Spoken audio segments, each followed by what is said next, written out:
Hello guys, welcome back to the channel. In today's video, I'm going to show you how to generate AI image with GenTube AI.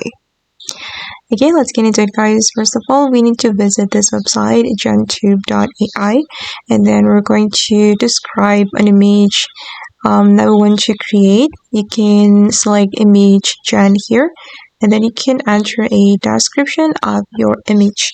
And I have already created a prompt with ChatGPT, so I'm just going to paste my prompt, and then we can click on generate image, and then the GenTube AI will generate an image for us.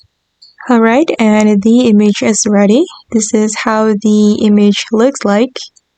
And then if we want to download the video, we just need to click on the open image. Okay, and then I'm going to save it to my gallery. Okay guys, and that's all the tutorial for today. I hope this video will be useful for you. Thank you so much for watching, and bye!